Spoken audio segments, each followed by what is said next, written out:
bueno, la sesión general nos toca el servicio de medicina interna. Entonces, pues el día de hoy la plática va a ser acerca de la influenza, en específico H5N1 y en general sobre las variantes de influenza. Pues la presentación va a estar del doctor Carlos Guzmán, que es nuestro R4, y pues por mí, Samantha R3. Bueno, tenemos que pues, la influenza se va a definir como una enfermedad respiratoria viral aguda.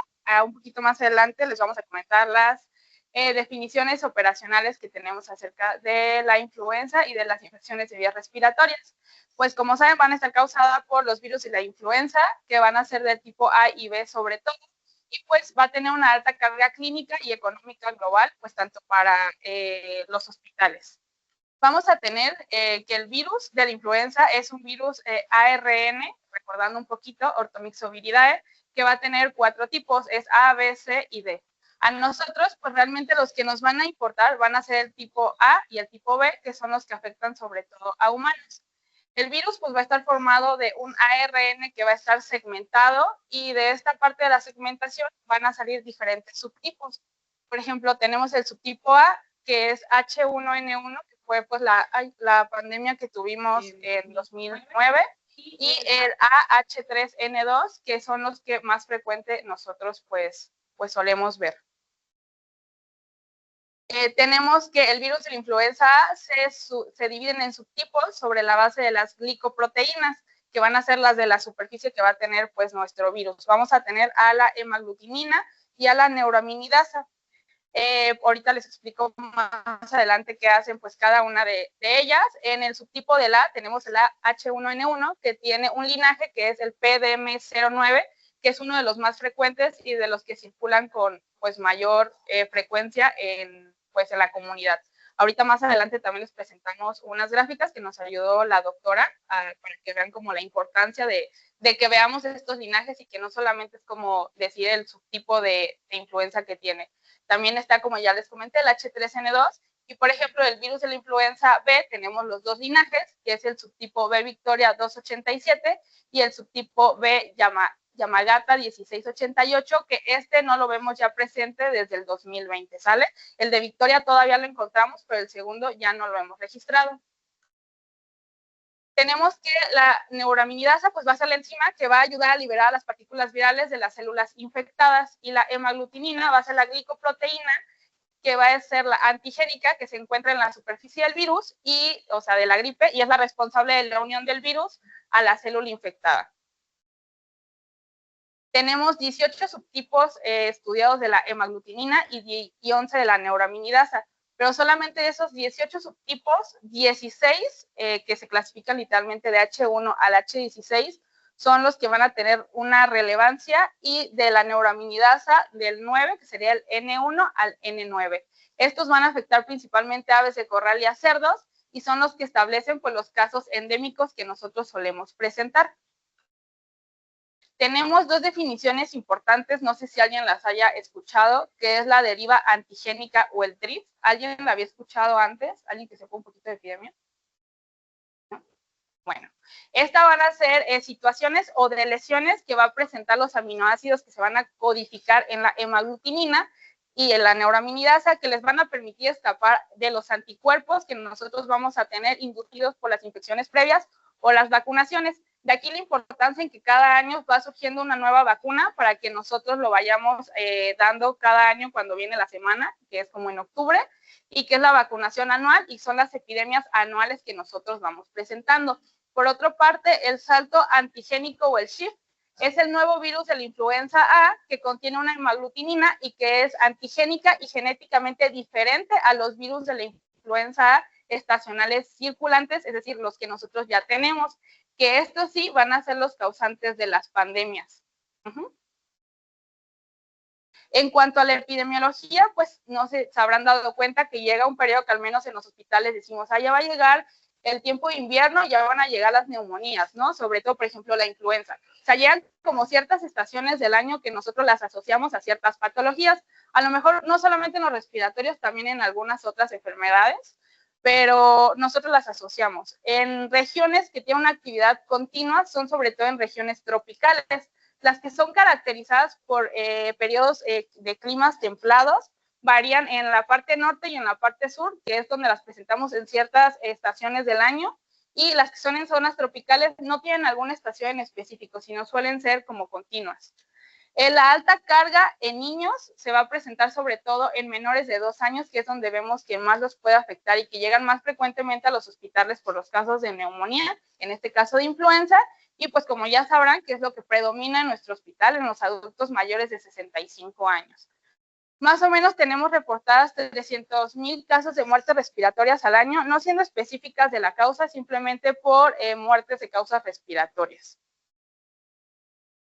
En un radar epidemiológico nacional que nos ayudó a revisar la doctora en la base de datos, al menos en la semana 19 de epidemiología, que abarca del 4 de mayo al 10 de mayo, tenemos 12,248 casos confirmados. Si se fijan, me parece una distribución por subtipo, que era lo que ya les mencionaba previamente. De la influenza H3N2, que es la que más predomina pues en la comunidad, tenemos que son 5,755 casos identificados, que abarca el 47%, y el H1N1, que abarca el 36%, alrededor de 4,405 casos.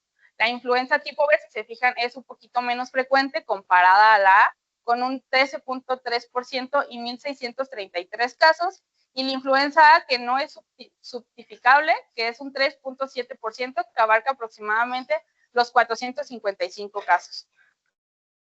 Al menos aquí en Guanajuato tenemos reportados 3,252 casos, de los cuales son confirmados con influenza 234, que abarca un 7,2% de los casos total que han sido notificados. Las defunciones que nosotros tenemos por influenza han sido 16 casos, de los cuales pues sí han sido clasificados. De los subtipos identificados, si se fijan otra vez, vuelve a predominar la influenza tipo A, que es la H3N2, que veíamos que pues era la más frecuente, la H1N1, que va igual en el 36%, que si se fijan, a pesar de que acá sí había diferencias de al menos casi el 10%, también presenta el mismo porcentaje en cuanto a mortalidad de los casos. La influenza B, un 13,3% de los subtipos, y la influenza A, el 3,7%.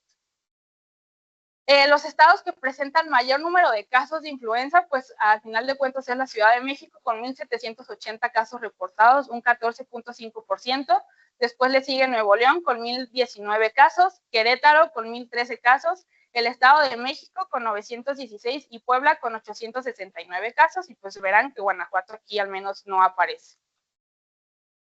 Por otra parte, tenemos que hay un cierto comportamiento anual, que era el que nosotros les comentábamos. Este se va a identificar en una variación interanual significativa de los casos confirmados de influenza.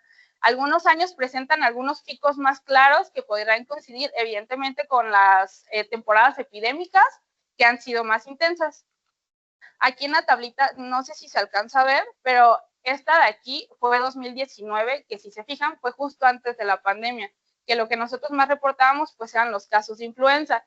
En 2020, que apareció la pandemia, sí se reportaron casos, pero si se fijan, o sea, disminuyó casi la mitad, y posterior al 2020, cuando ya teníamos la pandemia pues en todo su apogeo, que fue en 2021, se fijan, casi no hubo casos. Entonces aquí lo que nos comentaba la doctora es que cuando llegó COVID, lo que más identificamos al hacer las pruebas de PCR era que pues COVID predominaba. Influenza, pues casi ya no la presentamos, y eran casos esporádicos, pero sobre todo predominaba COVID.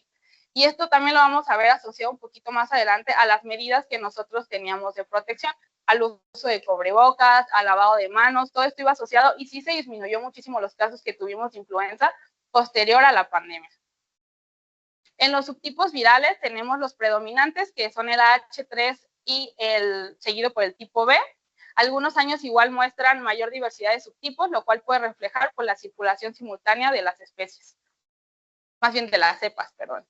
En los casos positivos, pues si se fijan igualmente aquí, no sé si se alcance a ver pues bien, creo que no podemos hacerle zoom, pero el amarillo es el H3, así, AH3, y, perdón, y el rojo pues es el H1N1, que si se fijan justamente también en 2019 casi iban a la par, a lo mejor un poquito más de incidencia en el H1N1 que en el H3. Y nuevamente en 2021, por completo nos desapareció H1N1 y solo nos quedamos con el virus de la influenza A H3. En comorbilidades en general, las más frecuentes o lo que nosotros más vemos en nuestros pacientes que vemos en la consulta todos los días y que están hospitalizados son pacientes con obesidad, con hipertensión, con diabetes, con EPOC y con tabaquismo, que son los principales factores de riesgo de presentar una neumonía o una infección respiratoria asociados al virus de la influenza. Estas, pues como les dije, la verdad es que aumentan muchísimo el riesgo de complicaciones, pues tanto para cuando están hospitalizados e incluso fuera de que presenten el padecimiento de la influenza y que puedan complicarse, de hecho incluso de ser un caso que pueda ser tratado de manera ambulatoria a tener que ser hospitalizado. Igualmente aquí lo presenta la gráfica, diabetes es pues el primero, hipertensión, asma, obesidad, y me parece que también aparece tabaquismo, EPOC y incluso VIH. En comparativo, los hospitalizados con los pacientes ambulatorios, pues las comorbilidades más frecuentes en los casos hospitalizados, en primer lugar fueron pacientes con obesidad, en segundo con diabetes y en tercero con algún tipo de inmunosupresión.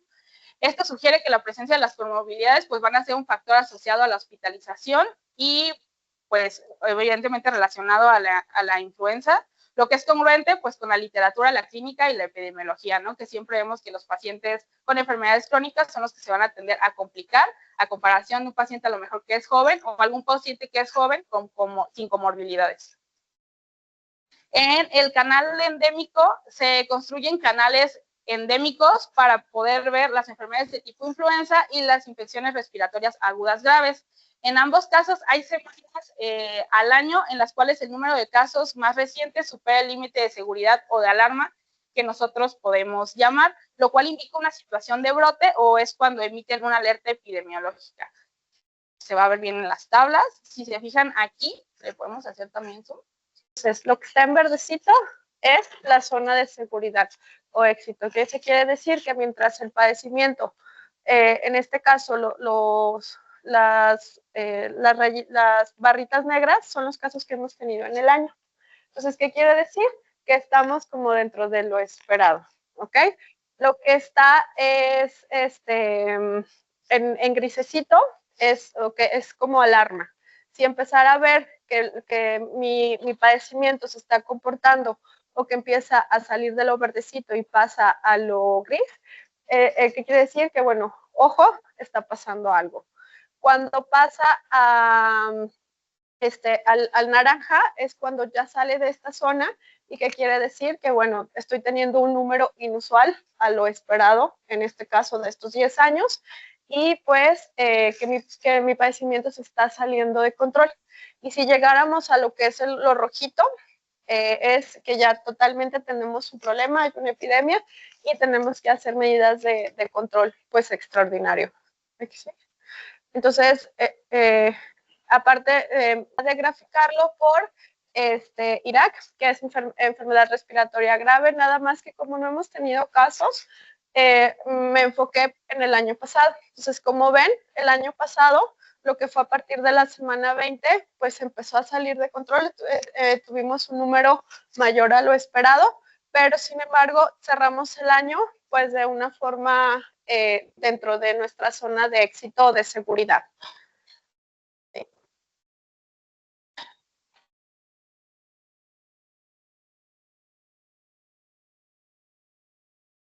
Y en el siguiente, pues es nuestros pacientes que manejamos de forma ambulatoria, que son enfermedad tipo influenza, igual, congruente con lo anterior, lo que fue un poquito antes de la semana 20, tuvimos por ahí un pico y cerramos el resto del año, pues dentro de lo esperado. Así es como se leen estos panoramas. Es muy frecuente que se los presenten, por ejemplo, para enfermedades diarreicas, que también es algo muy prevalente. Incluso estos se hacen también para enfermedades crónico-degenerativas, por ejemplo, como diabetes. Por eso es que últimamente es tan común comentarles que diabetes, obesidad se está saliendo de control porque pues sale de todos estos rangos que tenemos como de seguridad.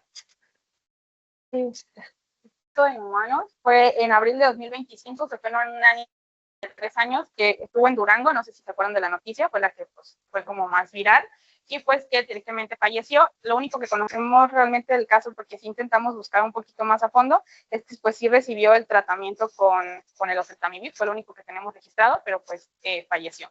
Tenemos 46 brotes de aves desde el 2022 al 2024 y solamente de todos estos brotes, 28 se presentaron en el 2024. Los estados afectados principalmente fue Chihuahua, Guanajuato, Jalisco, la Ciudad de México, bueno, el Estado de México, Michoacán, Oaxaca, Puebla y San Luis Potosí.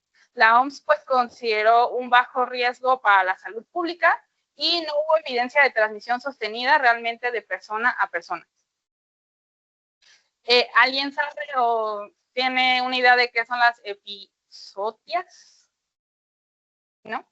De que cuando les han escuchado la noticia de que muchos, por ejemplo, aves se encontraron muertas o que en una granja encontraron a tantos animalitos muertos, ¿no?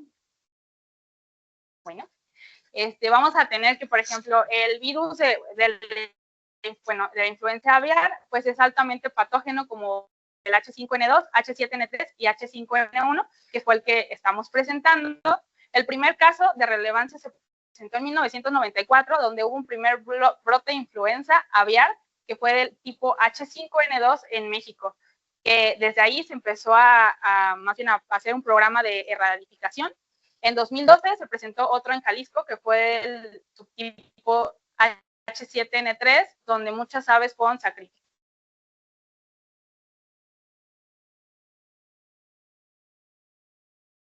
Una, pues, gran algún tipo de, por ejemplo, de los cerdos, ¿no?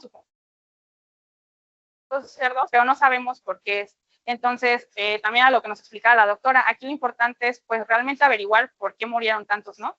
Nos llamaría la atención que fueran tantos en la misma temporada, al mismo tiempo, y desconocer la causa. Entonces, aquí es donde emiten estas alertas de qué es lo que está pasando, o qué es lo que tienen, o qué es lo que tuvieron que los llevó a fallecer, y si eso tiene alguna relevancia para nosotros, para que pudiera generar algún tipo de enfermedad asociada o que pudiera ser transmisible a humanos. Entonces, en este tipo de casos se recomienda, estaban más animalitos con ellos, pues ahora sí que sacrificar a todos para evitar que si alguno de ellos padecía o tenía alguna de estas virus, enfermedades, sea contagiada a los demás o a las personas en dado caso de que sí fuera transmitida. En el 2022 al 2023, pues hubo el brote del H5N1, que fueron en varias partes del país, y el impacto, pues, que tienen estas situaciones son las grandes pérdidas que tienen al final de cuentas para la industria avícola y el riesgo de transmisión zoonótica que tenemos, que pues específicamente son a nosotros los humanos, con ciertos subtipos de los virus. Nada más recordar la fisiopatología de cómo nosotros vamos a adquirir la influenza. Pues tenemos que, como todas las enfermedades de las vías respiratorias, pues vamos a tener la entrada del virus al sistema respiratorio, que esto van a ser por la inhalación de gotas, microgotas o macrogotas. ¿Se acuerdan cuánto es la definición para decir macrogotas? 5. Ajá, 5. Y micro, pues menor de 5, ¿sale? Estas pues van a entrar a la infección, al epitelio respiratorio, posteriormente van a hacer la unión a las células, que aquí es donde tiene que ver la hemaglutinina y la neuroaminidasa, para que se puedan como, pues ahora sí que unificar a las células y puedan como evadir toda esta respuesta que nosotros ya tenemos.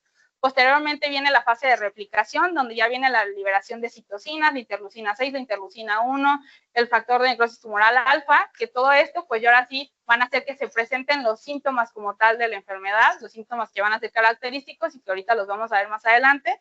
Posteriormente se va a presentar ya el daño tisular como tal, que va a ser la destrucción del epitelio ciliado, que es el que tenemos pues en el tracto respiratorio, y va a producir la inflamación y pues el riesgo de infecciones secundarias asociada a lo que va a ser mi patología basal. La resolución y las complicaciones, pues va a ser el último paso en el cual podemos presentar complicaciones asociadas a una, por ejemplo, neumonía viral, que la complicación más frecuente es que se convierta en alguna bacteriana, y pues puede variar de 5 a 7 días y también puede presentar algún otro tipo de complicaciones. Tenemos que en la transmisión, como ya les dije, van a ser por aerosoles y pueden ser superficiales. La incubación es más o menos de 1 a 4 días y pues lo principal va a ser el aislamiento.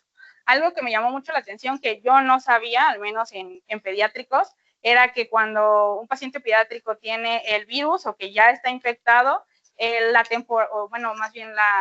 temporalidad en la que ellos todavía pueden ser infectantes hacia las demás personas puede ser incluso de 1 a 2 semanas de que empiezan con los síntomas, que de hecho en los pacientes adultos son muchísimo menos. Mencionaba la literatura que podría ser de 4 a 5, 6 días como máximo. Se fijan en los niños, se dobla totalmente el tiempo de que ellos pueden ser infecciosos para nosotros.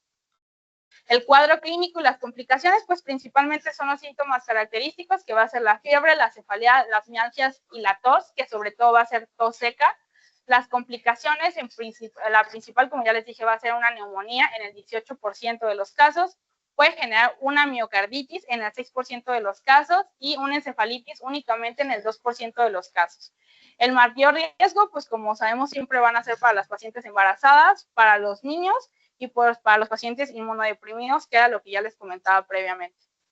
Vamos a continuar con el diagnóstico y el tratamiento de las infecciones por virus de la influenza.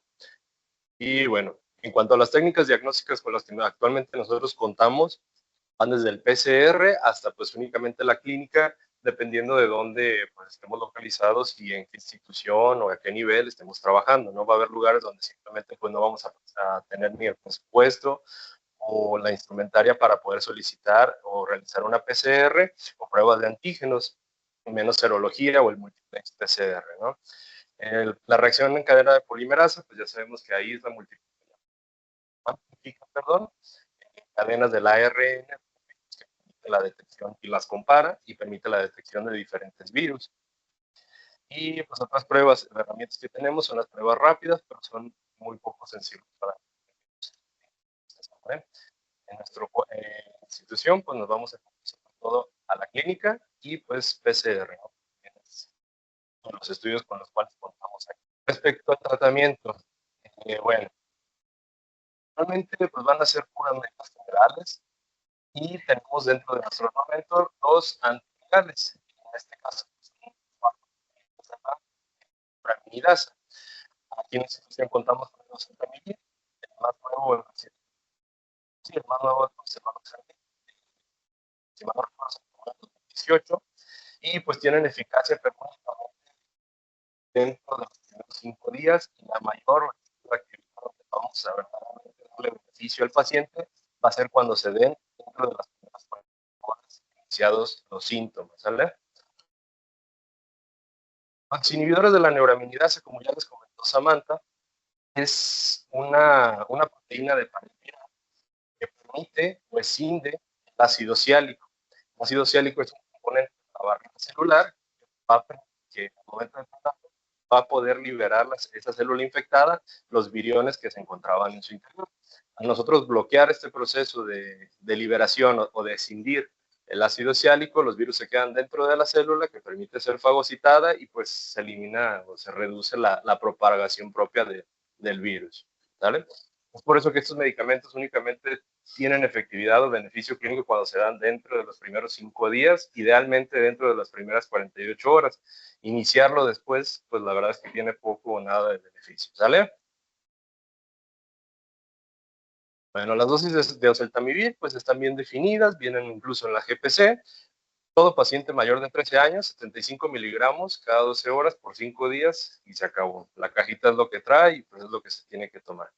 Ya en niños ahí sí varía porque la dosis se debe de ajustar a peso, es una dosis ponderal, donde nos vamos de, bueno, menores de 15 kilogramos, 30 miligramos cada 12, de 15 a 23, 45, de 23 a 40, 60, y ya niños mayores de 40 kilos les puedes dar la dosis de 75, tal cual como un adulto. Y bueno, hablando un poquito de la prevención y del control, pues de momento la vacunación anual para la influenza estacional continúa siendo pues una de las medidas más importantes en las cuales nosotros tenemos algo de injerencia y pues tenemos las medidas no farmacológicas, ¿no? Lavado de manos, uso de cubrebocas, lugares ventilados, evitar lugares concurridos, etc. ¿A quién hay que darle prioridad? Sobre todo, o vigilar más bien, van a ser los pacientes embarazadas, al personal médico, personal de riesgo y pues adultos mayores. Solo para comentar, pues, no, con los casos reportados o la incidencia de síndrome de Guillain-Barré posterior a la vacuna de influenza, que muchas veces es una preocupación dentro de pues, mamás y niños y todo eso, es de 1 a 2 casos por millón de personas vacunadas. Esa incidencia pues, es prácticamente la misma que tiene cualquier paciente con alguna infección viral a nivel de vías respiratorias altas. O sea, pues nada relevante. Y bueno, algo que aprendimos respecto a la pandemia de COVID en relación a la influenza, pues que las medidas de prevención pues, redujeron la circulación del virus de la influenza. Fue el año donde hubo una disminución incluso de los casos confirmados de influenza a nivel no, pues, internacional. La vacunación conjunta, la vigilancia genómica por parte de epidemia y pues nada más incrementar la capacidad diagnóstica y hospitalaria, ¿no? Con las pruebas de PCR, rápidas, etc. Y pues nada más. Dentro de las conclusiones, pues la influenza sigue siendo un padecimiento relevante. La verdad es que nosotros normalmente la vamos a agarrar ya únicamente para prevención secundaria o en pacientes donde normalmente se van a sobreinfectar por alguna bacteria. La prevención, el diagnóstico temprano y el tratamiento oportuno, pues continúa siendo lo ideal para prevenir las infecciones, sobre todo las graves. Y pues nada más. ¿Dudas? ¿Preguntas? ¿Saben cuántos tipos de vigilancia epidemiológica existen? ¿Cuántos? ¿Cómo? Vigilancia, sí. Sí, no, esas son precauciones estables. Existen principalmente 3: activa, pasiva y centinela. La activa es la que hacemos aquí en este hospital. ¿Qué quiere decir? Que yo me voy a dar una vuelta por todo el hospital, voy a los pases de visita y voy de forma intencionada al laboratorio a ver qué hay. ¿Sí? O sea, ahí es donde me entero de que, se les cayó el paciente, de que tiene el paciente con tuberculosis y nada más le pusieron ahí unas sabanitas, es que aislado. O sea, esa es la vigilancia que yo hago. O, por ejemplo, me pongo a ver en las hojas diarias de ingresos qué es lo que están viendo. Pacientes con fiebre, pacientes con diarrea, y ver la oportunidad que tenemos diagnóstica para buscar este tipo de padecimientos.